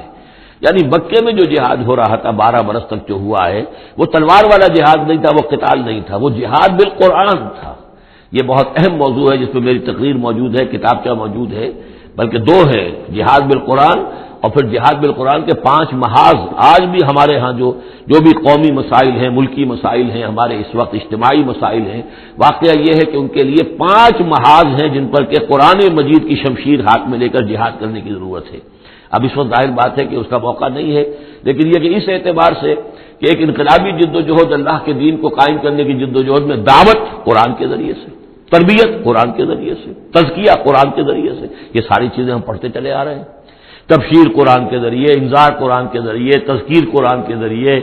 اور سینوں کے اندر کے جو روگ ہیں ان کا علاج قرآن سے، شفاء لما فی الصدور، نصیحت قرآن سے، یہ سارا قرآن سے۔ تو اس حوالے سے جاہدہم بہ جہادا کبیرا وہو الذی مرج البحرین، اور وہی ہے اللہ جس نے کہ 2 دریا چلا دیے، 2 روئیں چلا دی۔ ھذا عذب فرات، یہ ہے بہت ہی عمدہ، خوش ذائقہ اور خوشگوار اور میٹھا پانی۔ وَھذا ملح اجاج، اور دوسری رو چل رہی ہے کہ جو کڑوی اور نمکین پانی کی ہے۔ وَجَعَلْنَا بَيْنَهُمَا بَرْزَخًا وَحِجْرًا مَحْجُورًا، اور ان کے مابین ہم نے پردہ لگا رکھا ہے، نظر نہیں آتا، اور ایک آڑ ہے، اوٹ ہے کہ وہ آپس میں ملتے نہیں ہیں۔ اللہ تعالیٰ کی یہ صنعائی ہے، اللہ کی قدرت ہے۔ وَهُوَ الَّذِي خَلَقَ مِنَ الْمَاءِ بَشَرًا، اور وہی ہے جس نے پانی سے بنایا انسان، فَجَعَلَهُ نَسَبًا وَصِهْرًا۔ اب یہاں پانی سے مراد منی بھی ہو سکتی ہے کہ جس سے ظاہر بات ہے کہ جو انسان کی تخلیق کا معاملہ ہوتا ہے، جو مشاہدے میں ہے لوگوں کے، وہ تو یہی ہے کہ گندے پانی سے تخلیق کا آغاز ہوتا ہے۔ فَجَعَلَهُ نَسَبًا وَصِهْرًا، اور پھر اس کے لیے ایک تو یہ کہ اس کے آباء و اجداد ہیں، نسب ہے اس کی، اور ایک سہرن سسرالی رشتے، بیوی کے حوالے سے بھی۔ اب ظاہر بات ہے کہ جو ساس اور سسر ہے وہ بھی ایک طرح کے والد اور والدہ ہی ہے، یہ بھی گویا کہ اللہ تعالیٰ نے ان کو وہی رتبہ عطا کیا ہے، اور اس طریقے سے رشتے جڑتے چلے جاتے ہیں۔ ورنہ تو یہ ہوتا کہ ایک ہی خاندان کے رشتے جو ہیں وہ چلے جا رہے ہیں اور آئسولیٹڈ ہو رہے تھے خاندان، لیکن یہ کہ جب یہ رشتے ہوتے ہیں شادی بیاہ سے تو وہ خاندانوں کے مابین ناطے بن جاتے ہیں، رشتے ہیں اور ناطے ہیں، اور اس طریقے سے تانا بانا جو ہے اس میں نوع انسانی کو اللہ تعالیٰ نے بن رکھا ہے۔ فَجَعَلَهُ نَسَبًا وَصِهْرًا وَكَانَ رَبُّكَ قَدِيرًا، اور آپ کا رب جو ہے وہ سب قدرت رکھنے والا ہے۔ وَيَعْبُدُونَ مِن دُونِ اللَّهِ مَا لَا يَنفَعُهُمْ وَلَا يَضُرُّهُمْ، اور وہ بندگی کرتے ہیں اور پرستش کرتے ہیں اللہ کے سوا ان کی جو نہ انہیں کوئی نفع پہنچا سکتے ہیں اور نہ نقصان۔ وَكَانَ الْكَافِرُ عَلَىٰ رَبِّهِ ظَهِيرًا، اور یہ کافر لوگ جو ہیں یہ اپنے رب کی طرف پیٹھ کیے ہوئے ہیں، انہوں نے ادھر تو پیٹھ کی ہوئی ہے، ادھر توجہ کرنی ہی نہیں۔ وَمَا أَرْسَلْنَاكَ إِلَّا مُبَشِّرًا وَنَذِيرًا، اور نہیں بھیجا ہم نے آپ کو مگر مبشر اور نذیر بنا کر، جو بھی حق کا راستہ اختیار کریں ان کو بشارت دیجیے، روح و ریحان و جنت النعیم، اللہ کی مغفرت اور رحمت کی بشارت، اور جو لوگ اس کو رد کر دیں، انکار کر دیں، ان کو خبردار کر دیجیے کہ پھر جہنم تمہارے لیے تیار ہے۔ قُلْ مَا أَسْأَلُكُمْ عَلَيْهِ مِنْ أَجْرٍ إِلَّا مَنْ شَاءَ أَنْ يَتَّخِذَ إِلَىٰ رَبِّهِ سَبِيلًا، ان سے کہہ دیجیے کہ میں نے تم سے آج تک کوئی اجرت نہیں مانگی، میں نے کبھی تم سے، میں جو تمہیں یا قرآن سناتا ہوں، یہ جو شاعر لوگ آتے ہیں قصیدے پڑھتے ہیں تو کچھ انعام چاہتے ہیں، یہ سامر جو آتے ہیں جو کہانیاں سناتے ہیں راتوں کو، سامرن بہی تہجرون جو ہے، تو اس کا معاملہ کیا، وہ بھی تم سے انعام، میں نے کبھی تم سے کچھ مانگا ہے؟ میں خلوص و اخلاص کے ساتھ تمہاری خیر خواہی میں یہ کام کر رہا ہوں۔ قل ما اسألكم علیہ من اجر الا من شاء ان يتخذ الى ربه سبیلا، سوائے اس کے کہ میں یہ چاہتا ہوں کہ جو بھی تم میں سے چاہے، جسے بھی توفیق ہو جائے، وہ اپنے رب کی طرف راستہ اختیار کر لے، رب کے راستے پر آ جائے۔ گویا کہ میرا تو اگر کوئی اجر بھی ہے تو یہی ہے، مجھے اگر کوئی شے تمہاری طرف سے مطلوب ہے تو بس یہی مطلوب ہے کہ تم سیدھے راستے پر آ جاؤ، مجھے اور کچھ اپنی ذاتی کوئی منفعت، میری کوئی ذاتی غرض نہیں۔ وتوکل علی الحی الذی لا یموت، اور اے نبی آپ توکل کیے رکھیے اسی ہستی پر کہ جو الحی ہے، الحی القیوم، جو کہ زندہ ہے اور زندہ جاوید ہے، الذی لا یموت، جسے کبھی مرنا نہیں ہے، جس پر کبھی موت وارد نہیں ہوگی، وسبح بحمدہ، اور اس کی حمد کے ساتھ آپ تسبیح کیجئے، وکفی بہ بذنوب عبادہ خبیرا، اور اپنے بندوں کے گناہوں سے وہ کافی ہے باخبر ہونے کے اعتبار سے. یعنی آپ یہ نہ سمجھیے کہ یہ جو کچھ کر رہے ہیں یہ کہیں ایسا نہ ہو کہ ان کے معاملات جو ہیں کہ ریکارڈ نہ ہو رہے ہوں، انہیں بھرپور سزا نہ ملے. ان کا ایک ایک کرتوت ہمارے پاس ریکارڈ ہو رہے ہیں، اور ان کے تمام چیزیں جو ہیں ان کا ان کو بھرپور جواب دینا پڑے گا اور بھرپور بدلہ انہیں ملے گا. الذی خلق السماوات والارض وما بینہما فی ستۃ ایام، وہی کہ جس نے پیدا کیا آسمانوں اور زمین کو اور جو کچھ کہ ان کو مابین ہے 6 دنوں میں. ثم استوى علی العرش، پھر وہ متمکن ہو گیا عرش پر، تخت پر. الرحمن، وہ رحمان ہے. فاسأل بہ خبیرا، تو ذرا پوچھو، کوئی ہے کہ جو اس کی خبر رکھتا ہو، جو اس کے بارے میں معلومات رکھتا ہو، ان سب سے پوچھو اس رحمان کی صفات کیا ہے، اس رحمان کی شان کیا ہے. جاؤ تم تلاش کرو. یہ جو کبھی ہم پڑھا کرتے تھے ہائی اسکول میں ہمارے زمانے میں کہ مجھ کو ہے تیری جستجو، مجھ کو تیری تلاش ہے، خالق میرے کہاں ہے تو، مجھ کو تیری تلاش ہے. تو ایک ارج ہے انسان کے اندر، وہ محسوس کرتا ہے کہ کوئی ہے، کوئی تو ہے جس نے مجھے پیدا کیا ہے. اب میں کیسے تلاش کروں، کہاں ملوں،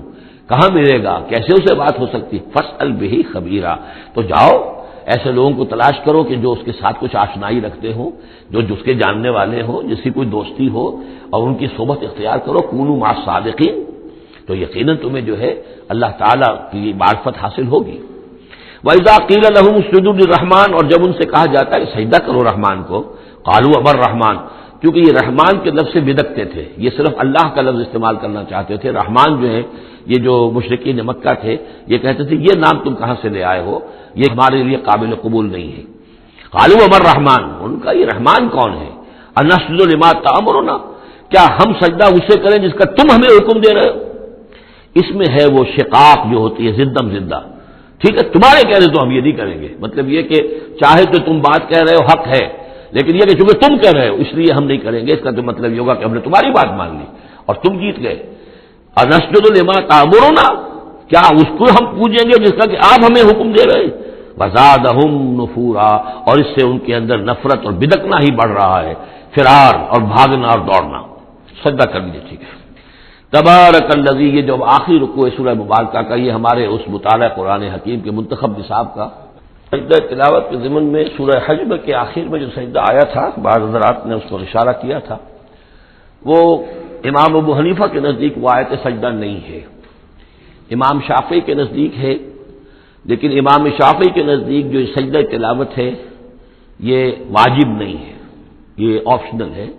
کوئی شخص کرنا چاہے تو کرے، نہ کرے تو اس پر گناہ نہیں ہے. جبکہ امام ابو حنیفہ کے نزدیک یہ واجب ہے، کرنا ضروری ہے. لیکن اس مقام پر امام ابو حنیفہ کے نزدیک سجدہ نہیں ہے. یہ میں عرض کر رہا تھا کہ یہ جو آخری رکوع ہے سورہ فرقان کا، یہ ہمارے اس مطالعہ قرآن حکیم کے منتخب نصاب کا ایک اہم درس ہے. اس کے میں نے عرض کیا تھا پہلا حصہ 4 بہت جامع اسباق پر مشتمل ہے. سورۃ العصر، آیت البر، 2 ہم اس میں سے پڑھ چکے ہیں. دوسرے حصے میں کچھ ایمان کے مباحث تھے، ایمان کی ماہیت، ایمان کی حقیقت. اس میں ہم سورہ آل عمران کے آخری رکوع کی آیات پڑھ چکے ہیں، سورہ فاتحہ پڑھ چکے ہیں، اور ابھی حال ہی میں سورہ نور میں یہ آیات نور جو ہیں 5واں رکوع سورہ نور کا. تیسرا حصہ ہے اس کا عمل صالح کی تشریح پر. تو عمل صالح کے ضمن میں سب سے پہلے مرحلہ آتا ہے انفرادی شخصیت، انفرادی سیرت و کردار. اس کا سب سے پہلا سبق وہ تھا جو ہم پڑھ چکے ہیں سورہ مومنون کے شروع میں، وہ 11 آیات. تعمیر سیرت کی اساسات کیا ہیں، کن چیزوں پر، کن بنیادوں پر جو اللہ چاہتا ہے کہ ایک بندہ مومن کی سیرت جو ہے وہ تعمیر ہو، وہ کن اساسات پر ہوگی. تو قد افلح المؤمنون الذین هم فی صلاتهم خاشعون والذین هم عن اللغو معرضون والذین هم للزکاة فاعلون والذین هم لفروجهم حافظون الا علی ازواجهم او ما ملکت ایمانهم فانهم غیر ملومین فمن ابتغى وراء ذلك فاولئک هم العادون والذین هم لاماناتهم وعهدهم راعون والذین هم علی صلواتهم یحافظون اولئک هم الوارثون الذین یرثون الفردوس هم فیها خالدون. تو یہ تو گویا کہ اساسات ہیں. اب یہ کہ وہ پوری تعمیر شدہ شخصیت، میچور بندہ مومن، پوری تعمیر شدہ شخصیت، اس کے خد و خال کیا ہوں گے، وہ ہیں کہ جو اس رکوع میں آ رہے ہیں. ایک مچور بندہ مومن کی شخصیت جو ہے اس کے کیا خصائص ہیں، کیا اوصاف ہیں. لیکن اس سے پہلے دو آیات کے اندر ایمان کے ضمن میں جو قرآن مجید کا جو فطری طرز استدلال ہے اس کا خلاصہ آ گیا ہے. تبارک الذی جعل فی السماء بروجا، بہت بابرکت ہے وہ ذات جس نے کہ آسمان میں برج بنائے، وجعل فیہا سراجا وقمرا منیرا، اور اس میں رکھ دیا ایک چراغ اور چاند جو کہ روشن ہے. اب یہاں نوٹ کیجئے کہ سورج کو سراج کہا ہے. سورج میں چونکہ کمبسچن کا عمل تحریک جل رہا ہے، اس کے اندر حرارت ہے، لہذا اس کو چراغ کہا ہے. اور قمر کو نور کہا ہے صرف، کیونکہ یہ ریفلیکشن ہے. قمر کے اندر کوئی جو ہے پروسیس کمبسشن کا نہیں ہے، کوئی اس کے اندر حرارت نہیں ہے، بلکہ وہ تو ٹھنڈی جگہ ہے. ایسے ہی جیسے کہ ہماری زمین کی سطح ہے، ویسے ہی اب تو جا کر لوگ دیکھ بھی آئے ہیں اپنے قدموں تلے، یوں بھی سمجھیے کہ اس زمین کو روند بھی آئے ہیں، چاند کی زمین کو. تو یہ اس کا نور ہے، لیکن وہ نور ریفلیکٹڈ ہے. اور سراج جو ہے وہ ہے اصل میں سورج. وَهُوَ الَّذِي جَعَلَ اللَّيْلَ وَالنَّهَارَ خِلْفَةً، اور وہی ہے جس نے کہ دن اور رات کو بنا دیا ہے ایک دوسرے کے پیچھے لگا ہوا. لمن اراد ان یذکر، ان لوگوں کے لیے جو چاہیں نصیحت اخذ کرنا. اسی سے یہی آیات الہیہ ہیں کہ جن سے انسان کو اللہ کی معرفت حاصل ہوتی ہے، اس کی قدرت، اس کا علم، اس کی حکمت کا اندازہ ہوتا ہے. او ارادہ شکورا، یا جو اللہ تعالیٰ کی نعمتوں کے پہلو سے اس کا شکر کرنا چاہیں تو اس کے لیے کائنات کا ذرہ ذرہ جو ہے گویا کہ اللہ کی توحید پر، اللہ کی قدرت پر، اللہ کی صنائی پر، اللہ کی حکمت پر دلالت کر رہا ہے. بس یہ دو آیتیں تو سمجھیے کہ ایمان کے ضمن میں تمہیدی آیتیں ہیں. اب وہ ایک نقشہ کھینچ رہے ہیں کہ اللہ کے عباد الرحمان، اللہ کے بندے، خاص اللہ کے بندے، اللہ کے چہیتے بندے، اللہ کے محبوب بندے کیسے ہوتے ہیں. اس کو پڑھیے اسی طریقے سے کہ دل میں ارادہ رکھیے، کم سے کم امنگ اور آرزو تو ہو کہ ہم بھی اللہ تعالی ہمیں توفیق دے کہ ہم ایسے ہی بننے کی کوشش کریں. وعباد الرحمن الذین یمشون علی الارض ہونا، اللہ کے بندے وہ ہیں جو زمین پر چلتے ہیں تو آہستگی اور نرمی کے ساتھ، قدم مار کر نہیں چلتے، اکڑ کر نہیں چلتے، بلکہ یہ کہ معلوم ہوتا ہے فروتنی کے ساتھ چل رہے ہیں. اور یہ اپنے آپ کو آقا نہیں سمجھتے، مالک نہیں سمجھتے، بلکہ غلام سمجھتے ہیں. اللہ کے غلام ہیں، عباد الرحمن ہیں، اللہ کے بندے ہیں، تو غلاموں کی طرح چلتے ہیں، وہ اکڑ کر نہیں چلتے. وَإِذَا خَاطَبَهُمُ الْجَاهِلُونَ قَالُوا سَلَامًا، ایک ان کا وصف یہ ہے کہ جب جاہل لوگ، اجڑ لوگ، مشتعل مزاج لوگ خامخواہ ان سے الجھنا چاہیں، بحث و مباحثے میں انہیں جو ہے وہ خامخواہ الجھانا چاہیں تو وہ کہتے ہیں سلام. وہ الجھتے نہیں ہیں، بحث و تبحیث کے اندر نہیں. جب وہ دیکھتے ہیں کہ ایک شخص بحث پر اتر آیا، وہ اب بات سمجھنا نہیں چاہتا، اس کے اوپر ضد جو ہے وہ مسلط ہو چکی ہے، تو اب خامخواہ اس کے ساتھ وہ الجھے رہنا، جس کو ہم کہتے ہیں ہمارے ہاں وہ پنجاب میں یہ سینگ پھنسا کر آدمی جو ہے وہ اپنا وقت ضائع کرے، اس کا بھی وقت ضائع کرے، کوئی فائدہ نہیں. میچور آدمی یہ کہ دیکھے اگر تو واقعی یہ بات سمجھنا چاہ رہا ہے تو سمجھائے، نہیں سمجھنا چاہتا، اس کی اصل میں نیت ہی نہیں ہے، تو پھر خامخواہ اس کے ساتھ الجھنے کا فائدہ نہیں. والذین یبیتون لربہم سجدا وقیاما، اور وہ لوگ کہ جو راتیں بسر کرتے ہیں اپنے رب کے لیے سجدے اور قیام میں. یہاں وہ بات بہت واضح ہو گئی. جہاں تک 5 فرض نمازیں ہیں وہ تو فرض ہیں، وہ تو تعمیر سیرت کی بنیادیں ہیں، ان کی تو مداومت کرنی ہے. والذین هم علی صلواتہم یحافظون، لیکن یہ لوگ جو ہیں جن کے دل آشنا ہو گئے ہوں اللہ سے، اگر اللہ کے ساتھ دوستی ہو چکی ہو تو پھر یہ کہ رات کا وقت ہوتا ہے کہ جس میں وہ پھر بندہ اٹھتا ہے، کوئی دیکھ نہیں رہا ہے، لوگ سوئے ہوئے ہیں، کوئی ڈسٹربنس نہیں ہے. خیر ہماری تو آج کل شہری زندگی میں راتوں میں بھی ڈسٹربنس رہتی ہے، لیکن یہ کہ عام طور پر بہرحال دن کے مقابلے میں تو ایک سکون کی کیفیت ہوتی ہے. اس وقت اپنے رب سے راز و نیاز کی باتیں، کبھی اس کے سامنے کھڑے ہیں، کبھی سر بسجود ہیں. والذین یبیتون لربہم سجدا وقیاما، والذین یقولون، اور وہ کہتے رہتے ہیں سب کے باوجود، ربنا اصرف عنا عذاب جہنم، اے رب ہمارے عذاب جہنم کو ہم سے پھیر دے، دور کر دے. یہ سورہ نور میں بھی ہم نے پڑھا تھا کہ وہ ساری شخصیت جو ہے بیان کرنے کے بعد وہ اس کے بعد بھی لرزاں و ترساں رہتے ہیں. یوما تتقلب فیہ القلوب والابصار، ڈرتے رہتے ہیں اس دن کے خیال سے کہ جس میں نگاہیں اور دن الٹ دیے جائیں، یہ قیامت کے دن سے. ان عذابھا کان غراما، یقیناً اس کا عذاب جو ہے وہ چمٹ جانے والی شے ہے. انہا ساتھ مستقر و مقامہ، پروردگار وہ جگہ جہنم جو ہے یقیناً بہت بری جگہ ہے، مستقل قیام کے لیے بھی اور تھوڑی دیر کے لیے بھی. جو میں نے عرض کیا تھا کہ دنیا میں بری سے بری جگہ بھی جو ہے اس میں بھی آپ تھوڑی دیر کے لیے جائیں گے تو ریکریشن ہو جائے گی چینج کی وجہ سے، اور اچھی سے اچھی جگہ جو ہے اس میں بھی مستقل رہنا پڑے تو پھر اس کے اندر کوئی حسن اور کوئی جو ہے دلچسپی باقی نہیں رہے گی. تو اس کے بجائے جو جنت کا تصور دیا جا رہا ہے، جنت اتنی اچھی جگہ ہے کہ مستقل طور پر رہنے کے باوجود اس کی دلچسپیوں میں، اس کی رہنمائیوں میں کوئی کمی نہیں ہوگی. اور جہنم اتنی بری جگہ ہے کہ ایک لحظے کے لیے بھی کسی کا قدم وہاں گیا تو وہ اپنی پوری جو ہے سختی اس کے اوپر ظاہر کر دے گی. والذین اذا انفقوا لم یسرفوا ولم یقتروا وکان بین ذلک قواما، اور وہ لوگ کہ جو خرچ کرتے ہیں تو نہ تو وہ اسراف کرتے ہیں اور نہ ہی بخل سے کام لیتے ہیں، بلکہ اس کے بین اعتدال جو ہے واقعہ یہ ہے کہ دنیا کا مشکل ترین کام ہے، توازن اور اعتدال. ظاہر بات ہے یہ لوگ جو میچور ہیں، سمجھدار ہیں، اب ان کے ہاں یہ ہوگا کہ ان کے اس خرچ کرنے کے معاملے میں بھی اعتدال ہوگا. والذین لا یدعون مع اللہ الہا آخر، 3 کبیرہ گناہ وہ ہیں جیسا کہ ہم نے پڑھا ہے سورہ نساء میں بھی، ان تجتنبوا کبائر ما تنہون عنہ، تو بڑے بڑے گناہ وہ کون سے ہیں کہ جن سے اگر تم باز رہو تو باقی چھوٹے گناہ تو اللہ تعالیٰ جو ہے وہ معاف بھی کرتا رہے گا. اور ان میں سے سب سے بڑا تو 2 مرتبہ فرمایا شرک، اور شرک کے بعد پھر قتل ناحق اور پھر زنا. یہ 3 ہیں. قتل ناحق سے بھی در حقیقت تمدن کی جڑ کٹ جاتی ہے، اور زنا سے تمدن جو ہے وہ سنڈاس بن جاتا ہے، پھر اس کے اندر گندگی ہو جاتی ہے. تو اس حوالے سے یہ 3 چیزیں یہاں بیان کی جا رہی ہیں. والذین لا یدعون مع اللہ الہا آخر، وہ لوگ کہ جو نہیں پکارتے اللہ کے ساتھ کسی اور معبود کو. ولا یقتلون النفس التي حرم اللہ الا بالحق، نہ ہی قتل کرتے ہیں کسی جان کو جس کو کہ اللہ نے محترم ٹھہرایا ہے مگر حق کے ساتھ. قتل کے بدلے قتل والا معاملہ ہے، یا مرتد کا قتل ہے، یا زانی شادی شدہ کا رجم ہے، جو بھی ہے. ولا یزنون، نہ وہ زنا کرتے ہیں. ومن یفعل ذلک یلقى اثاما، اور جو کوئی بھی یہ کام کرے گا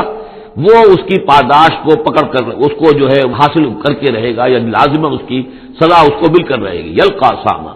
یضاعف له العذاب یوم القیامہ، قیامت کے دن اس کا عذاب دگنا کر دیا جائے گا. یہ آیت اس اعتبار سے بہت اہم ہے کہ منکرین حدیث نے بہت شور مچایا ہوا ہے کہ قرآن مجید میں کہیں عذاب قبر کا کوئی تذکرہ نہیں ہے، صراحتاً واقعتاً نہیں ہے، احادیث میں بہت تفصیل ہے، لیکن یہ کہ یہ مقام ایسا ہے کہ جس سے ثابت ہوتا ہے کہ قیامت کے دن سے پہلے بھی عذاب ہے. یضاعف له العذاب یوم القیامہ، دگنا کیا جائے گا ان کے لیے عذاب قیامت کے دن. اس کا مطلب ہے کہ عالم برزخ میں بھی ان کے لیے عذاب ہے. اور جو فرمایا گیا ہے کہ یہ جو قبر کا گڑھا ہے یا یہ جہنم کے گڑھوں میں سے ایک گڑھا ہے، اور یا جنت کے باغیچوں میں سے ایک باغیچہ ہے، اور یا تو وہاں ایک کھڑکی کھول دی جاتی ہے جنت کی جہاں سے ٹھنڈی ہوائیں اور خوشبوئیں آتی رہتی ہیں، اور یا یہ کہ کھڑکی کھول دی جاتی ہے جہنم کی طرف جس سے آگ کی لپٹ اور گرمی جو ہے اور لو جو ہے وہ آتی رہتی ہے. یضاعف له العذاب یوم القیامہ، قیامت کے دن اس کے لیے عذاب دگنا کر دیا جائے گا. ویخلد فیہ مہانا، اور پھر وہ رہے گا اس عذاب میں ہمیشہ ہمیشہ. الا من تاب، استثناء ہے، استثناء یہ ہے من تابہ، جو جس نے توبہ کر لی دنیا ہی کے اندر موت کے آنے سے پہلے معلم یغرغر. الا من تابہ و آمن، اور ایمان لایا. گویا کہ جو شخص اس قسم کے گناہوں میں مبتلا ہوتا ہے چاہے وہ قانوناً کافر نہ ہو، حقیقتاً وہ کافر ہو جاتا ہے، ایمان اس کے دل سے نکل جاتا ہے. لہذا توبہ گویا کہ اثر نو ایمان لانے کے مترادف ہے. الا من تابہ و آمن وعمل عملا صالحا، اور وہ پھر عمل کرے نیک. فاولئک یبدل اللہ سیئاتہم حسنات، تو ایسے لوگوں کی برائیوں کو اللہ تعالیٰ نیکیوں سے بدل دیتا ہے. اس کے دونوں معنی ہے کہ توبہ کے نتیجے میں ایک تو نامہ اعمال میں جو اندراج ہوا تھا برائی کا وہ صاف ہو جائے گا، اور اس کی جگہ نیکی کا اندراج ہو جائے گا. اور یہ معنی بھی ہے کہ زندگی میں اس دنیا میں توبہ کے نتیجے میں اخلاق جو ہے وہ پاک صاف ہو جاتے ہیں، دامن اخلاق کے دھبے دھل جاتے ہیں، اور انسان کا جو دامن کردار ہے پھر صاف شفاف ہو جاتا ہے. وکان اللہ غفور الرحیم، اور اللہ تعالیٰ غفور الرحیم ہے. ومن تاب وعمل صالحا، اب دوبارہ تکرار کی گئی، اور جو توبہ کرے اور پھر نیک عمل کرے فإنہ یتوب الی اللہ متابا، تو وہ ہے کہ جو توبہ کرتا ہے اللہ کی جناب میں جیسا کہ توبہ کرنے کا حق ہے. توبہ کی تسبیحیں ہو رہی ہوں، استغفار کی تسبیحیں ہو رہی ہوں، اور آیت کریمہ کے ختم ہو رہے ہوں 1.25 لاکھ کا اور لاکھ کا، لیکن حرام خوری جوں کی توں جاری ہو، وہ سارے غلط کام ویسے کہ ویسے جاری ہو، وہ کوئی توبہ نہیں ہے، اس کا کچھ حاصل نہیں. والذین لا یشهدون الزور، اور وہ لوگ کہ جو جھوٹ کے پر موجود بھی نہیں رہتے. جھوٹ کی گواہی والی بات نہیں ہے یہاں، لیکن جھوٹ کی گواہی تو گویا کہ اس کے اندر خود بخود امپلائڈ ہے، یعنی ان کے اندر صداقت اور حق کے ساتھ اتنی غیرت ہوتی ہے کہ جہاں کوئی جھوٹ کا گزر بھی ہو وہاں وہ اپنی موجودگی بھی پسند نہیں کرتے. جھوٹ کا دھندا ہو رہا ہو، جھوٹ کا کاروبار ہو رہا ہو، جھوٹ بولا جا رہا ہو، یہ وہاں پر ان کی غیرت اور حمیت جو ہے صداقت کے ساتھ اور سچ کے ساتھ وہ اتنی ہے کہ وہ وہاں موجودگی بھی اپنی برداشت نہیں کرتے۔ وَإِذَا مَرُّوا بِاللَّغْوِ مَرُّوا كِرَامًا، اسی طریقے سے جب وہ کسی لغو کام کے پاس سے گزرتے ہیں تو اپنے دامن کو بچا کر گزر جاتے ہیں۔ دیکھیے وہاں بھی تھا سورہ مومنین کو شروع کی آیات میں وَالَّذِينَ هُمْ عَنِ اللَّغْوِ مُعْرِضُونَ، کہ جو لغو سے اعراض کرتے ہیں۔ اور یہاں یہ کہ اس کے پاس سے اگر گزر ہو بھی جائے اتفاقاً، خود تو قصد کرنا جو ہے بہت دور کی بات ہے، اس کا کوئی امکان ہی نہیں، اتفاقاً آپ راستہ چل رہے ہیں اور دیکھ رہے ہیں کوئی مداری کا تماشا ہو رہا ہے، آپ کا کوئی ارادہ نہیں تھا، لیکن وہاں رکیے بھی نہیں، وہاں سے جو ہے اپنے دامن کو بچاتے ہوئے نکل جائیے۔ والذین اذا ذکروا بآیات ربہم، اور وہ لوگ کہ جن کو جب ان کے رب کے آیات کے ذریعے سے نصیحت کی جاتی ہے، سمجھایا جاتا ہے، لم یخروا علیہا صما وعمیانا، تو نہیں گر پڑتے اس پر بہرے اور اندھے ہو کر۔ اس کے بھی دونوں معنی ہیں، ایک تو یہ کہ مخالفت پر اندھے بہرے ہو کر کمر کس لینا، جیسے کہ قریش کر رہے تھے، تو گویا کہ تعریض ہے، ان پر ایک تنزیہ انداز ہے یہ کہ یہ لوگ جس طریقے سے کر رہے ہیں وہ معاملہ اللہ کے بندوں کا نہیں ہوتا۔ لیکن یہ دوسری طرف یہ بات بھی ہے کہ آیات قرآنیہ کو بھی اندھے بہرے ہو کر تو نہیں پڑھنا ہے اور سننا ہے، بلکہ غور کرنا ہے۔ افلا یتدبرون القرآن ام علی قلوب اقفالها، تو کیا یہ قرآن کی آیت پر تدبر نہیں کرتے؟ وتدبروا فیہ لعلکم تفلحون، تدبر کرو تاکہ تم سمجھو۔ تو اس طریقے سے محض جو ہے وہ قرآن مجید کو بھی اندھے بہرے ہو کر جو ماننا جو ہے اس سے بھی بہرحال عباد الرحمن جن کی یہاں تعریف کی جا رہی ہے ان کے مرتبے سے فروتر ہے۔ والذین یقولون ربنا هب لنا من ازواجنا وذریاتنا قرۃ اعین، اور وہ لوگ جو کہتے ہیں کہ اے رب ہمیں اپنی بیویوں اور ہماری اولاد کی طرف سے آنکھوں کی ٹھنڈک عطا فرما، یعنی یہ کہ جس راستے پر ہم چل رہے ہیں ہماری اولاد ہمارے گھر والے بھی اسی راستے پر چلیں تاکہ ہماری آنکھیں ٹھنڈی ہو۔ ایسا نہ ہو کہ میں تو اللہ کے دین کے راستے کی طرف چلنے کی کوشش کر رہا ہوں اور اولاد کسی اور طرف کو زور لگا رہی ہے، تو ایک کشاکش ہے۔ پھر یہ جو صورتحال جو ہے فرکشن گھر کے اندر پیدا ہوتی ہے، تو اللہ تو ہمیں ہمارے گھر والوں سے آنکھوں کی ٹھنڈک عطا فرما، اور آنکھوں کی ٹھنڈک ظاہر بات ہے عباد الرحمن کی کن چیزوں میں ہوگی کہ وہ بھی اللہ کے بندے بنے، اللہ کی بندگی کے راستے کو اختیار کریں۔ وَاجْعَلْنَا لِلْمُتَّقِينَ إِمَامًا، اور ہمیں متقیوں کا امام بنا۔ اس کا یہ مطلب نہیں ہے کہ امامت کی طلب ہے، بلکہ یہ کہ ہم خود امام ہیں۔ ایک شخص اپنے گھر کا سربراہ ہے، امام ہے، تو اے اللہ جن کے ہم امام ہیں انہیں متقی بنا دے، اس لیے کہ ظاہر بات ہے کہ میدان حشر میں جب ہم چلیں گے تو ایک شخص کے پیچھے اس کی اولاد چلی آ رہی ہے اور معلوموں کو وہ تو جہنمی ہے جو چلے آ رہے ہیں، یہ خود تو بہرحال ایک نیک آدمی تھا، نہیں، ہمارے پیچھے جو ہماری نسلیں آئیں اے اللہ انہیں بھی متقی بنا، جن کے ہم امام ہیں، جو ہمارے پیچھے ہیں، جن کے کہ ہم دنیا میں جیسے کہ فرمایا ہے ایک حدیث میں بھی آتا ہے کلکم رائن و کلکم مسئول عن رعیتہ، تم میں سے ہر شخص کی حیثیت ایک چرواہے کی ہے، اور اللہ نے کچھ نہ کچھ مخلوق جو ہے اپنی اس کے چرواہے کے حوالے کی ہے۔ تمہاری اولاد ہے، تمہاری بیوی ہے، یہ گھر کنبہ ہے، یہ تمہارا جو ہے یہ گویا کہ تمہارے متبعین ہیں، تمہارے فالوورز ہیں، تو اللہ ہمارے فالوورز کو متقی بنا دے اور ہماری جو امامت ہے وہ متقیوں کی امامت ہو۔ اولئک یجزون الغرفۃ بما صبروا، یہ وہ لوگ ہیں کہ جن کو بالا خانے ملیں گے ان کے صبر کی جزا میں، انہوں نے صبر کیا۔ ظاہر بات ہے کہ اللہ دنیا میں بے شمار مواقع آتے ہیں حرام خوری کے، ایک بندہ مومن بچتا ہے، بہت سے مواقع پر اللہ تعالیٰ موقع دے کر آزما لیتا ہے کہ ذرا سی بھی اس کی کمی ہو تو پھر یہ نکل جائے کسی غلط راستے کی طرف۔ انسان جو ہے صبر کرتا ہے، جذبات کو روکتا ہے، اپنی خواہشات کو روکتا ہے، شہوات کو تھامتا ہے، ان تمام چیزوں کو سنبھال کر یہ سب گویا کہ پوری زندگی صبر ہے۔ تو بما صبر اولئک یجزون الغرفۃ بما صبر، یہ وہ لوگ ہوں گے کہ جنہیں بدلے میں ملیں گے بالا خانے جنت کے ان کے صبر کے عوض۔ وَيُلَقَّوْنَ فِيهَا، ان کا استقبال کیا جائے گا وہاں جنت میں ان بالا خانوں میں، تحیۃ و سلاما، سلام کے ساتھ اور دعاؤں کے ساتھ۔ خالدین فیہا، وہ رہیں گے اس میں ہمیشہ ہمیش۔ حسنت مستقرا و مقاما، بہت ہی عمدہ ہے وہ جگہ، مستقر کے طور پر بھی، مستقل قیامگاہ کے طور پر بھی، اور مقامہ تھوڑی دیر کے لیے بھی۔ تو یہ وہ ایک کنٹراسٹ ہے، جہنم کو فرمایا ساعت مستقرا و مقاما، اور جنت حسنت مستقرا و مقاما۔ قل ما یعبأ بکم ربی، اے نبی ان سے کہہ دیجئے میرے رب کو تمہاری کوئی پرواہ نہیں ہے، یہ نہ سمجھو کہ میں تمہارے پیچھے اپنے آپ کو ہلکان کر رہا ہوں، تو میرے رب کو کوئی تمہاری ضرورت ہے؟ میرے رب کی کوئی ضرورت اٹکی ہوئی ہے تمہارے بغیر، وہ بات پوری نہیں ہوگی؟ یہ چھپر تم ہی اٹھاؤ گے تو اٹھے گا ورنہ اٹھ نہیں سکتا، یہ نہ سمجھو۔ قل ما یعبأ بکم ربی لولا دعاؤکم، اگر نہ ہوتا تمہیں پکارنا۔ اللہ نے یہ بات اپنے ذمے لی ہوئی ہے کہ تمہیں خبردار کر دیا جائے۔ اللہ تعالیٰ وما کنا معذبین حتی نبعث رسولا، ہم عذاب نہیں بھیجتے رہے جب تک کہ رسول کو نہ بھیج دیں، اس لیے مجھے بھیج دیا ہے، میں لگا ہوا ہوں اس کے حکم سے، میں تمہاری گلیوں میں بھی تمہیں سنا رہا ہوں، تمہارے گھروں میں جا کر تم سے بات کر رہا ہوں، اکیلے اکیلے بھی بات کر رہا ہوں، ڈنکے کی چوٹ بھی کر رہا ہوں، لیکن یہ نہ سمجھو کہ کوئی اس میں میری غرض ہے یا میرے رب کی کوئی ضرورت ہے۔ قل ما یعبأ بکم ربی، میرے رب کو تمہاری پرہیزگار کے برابر کوئی وقت تمہاری نہیں ہے ان کے نزدیک، لولا دعاؤکم، اگر نہ ہوتا تمہارا پکارنا، فقد کذبتم، تو دیکھو تم نے جھٹلا دیا ہے، فسوف یکون لزاما، اب عنقریب یہ تمہارے ساتھ چمٹ کر رہے گا، یعنی یہ کہ اس کا جو عذاب ہے، اس کی جو پاداش ہے وہ تمہیں مل کر رہے گی۔ بارک اللہ لی ولکم فی القرآن العظیم ونفعنی وإیاکم بالآیات والذکر الحکیم۔ اللہ لی ولکم فی القرآن العظیم ونفعنی وإیاکم بالآیات والذکر الحکیم۔ اللہ لی ولکم فی القرآن العظیم ونفعنی وإیاکم بالآیات والذکر الحکیم۔ اللہ لی ولکم فی القرآن العظیم ونفعنی وإیاکم بالآیات والذکر الحکیم۔ اللہ لی ولکم